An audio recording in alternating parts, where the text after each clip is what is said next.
Hello, and this week we'll be looking at two more device fabrication schemes. And the first one I will mention is doping. Doping is a process we put three or five materials into the silicon or the substrate in order to make it into a P or N types. And why do we make our silicons P or N types? Well, to create excess carriers for conducting electricity. That's why. There are two methods for doping a silicon. The first one is diffusion method. Diffusion method takes in many steps, but it's pretty simple.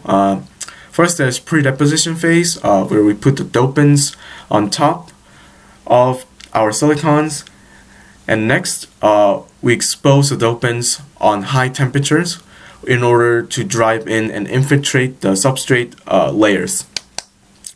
And also, that activates the dopants and makes the material P or N type.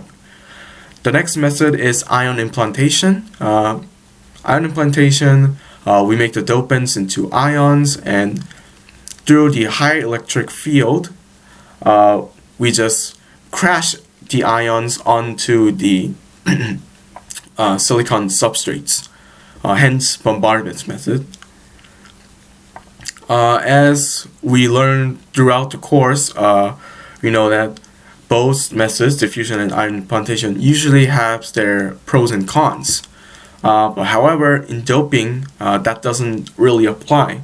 Well, that's because we need to have a shallow source-drain junction.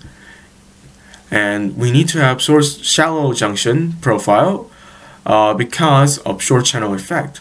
Put it briefly, short channel effect is a problem that caused because the horizontal electric field, known as source drain electric field, and the vertical electric field, the gate field, the both battle each other, and that causes the effect. So it is really important to have a shallow junction, and only ion implantation offers that kind of feature, because in diffusion doping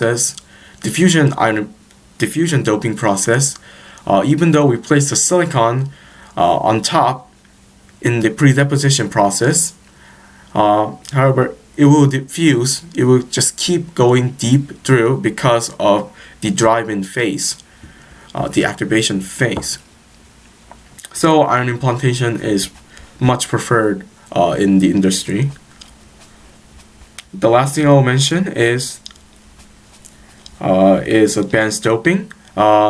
When we dope into ion bombardments, there's some lattice damage, and since there are so many ions, the lattice damage might be devastating on the device.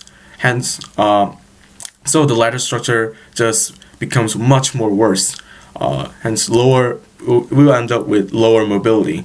So we used a heated ion and some more thermal annealing, and that will restore the lattice structure of the device.